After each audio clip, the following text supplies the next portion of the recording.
आपण बघतोय, भुजबळांनीच मराठा ओबीसी समाजात तेढ निर्माण केली. मनोज जरांगे यांनी छगन भुजबळ यांच्यावर हे गंभीर आरोप केले. भुजबळ गोड बोलतात म्हणजेच 100% दंगल भडकणार, जरांगे पाटलांचं हे वक्तव्य आहे. साहेब गेले होते शरद पवार यांना भेटण्यासाठी आणि त्यांची भेट घेतली, चर्चा झाली. त्यामुळे ते असं म्हटले की ओबीसी आणि मराठा समाजामध्ये तेढ निर्माण होते, हे पोलिसांनाही पुढे आवरण्यास अवघड होईल. तेढच त्यांनी केला ना, तेढ कोणी केला? तेढच त्यांनी निर्माण केला आणि त्याला आणखीन तेढच निर्माण करायचं आहे. ते जे सगळे काय जे डावं आहेत ना, ते ज्यावेळेस तो गोड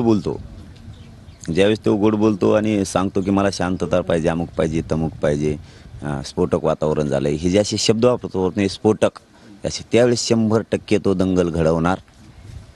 आणि मीडियाच्या बांधवाला आणि नेत्यांच्या समोर फक्त सांगणार तो की हे वातावरण शांत करा. आता बिघडलेच तो. छगन भुजबळ यांनी जी शरद पवार यांची भेट घेतली, कुठेतरी महायुतीचा प्रयत्न आहे का की शरद पवारांनी ज्या ओबीसी आरक्षण असेल, मराठा आरक्षण असेल, याबद्दल स्पष्ट बोललं पाहिजे, असा महायुतीचा प्रयत्न पण असू शकतो ना? नाही, ते स्पष्ट बोलणार नसले तर मग तुम्हाला द्यायचं नाही का, असा अर्थ आहे त्याचा? तुमच्या हातात आहे ना, सत्ता आहे, बहुमत, हे सगळं आहे तुमच्या हातात, द्या. तुम्हाला द्यायचं नाही आहे, एकमेकावर ढकलायचं.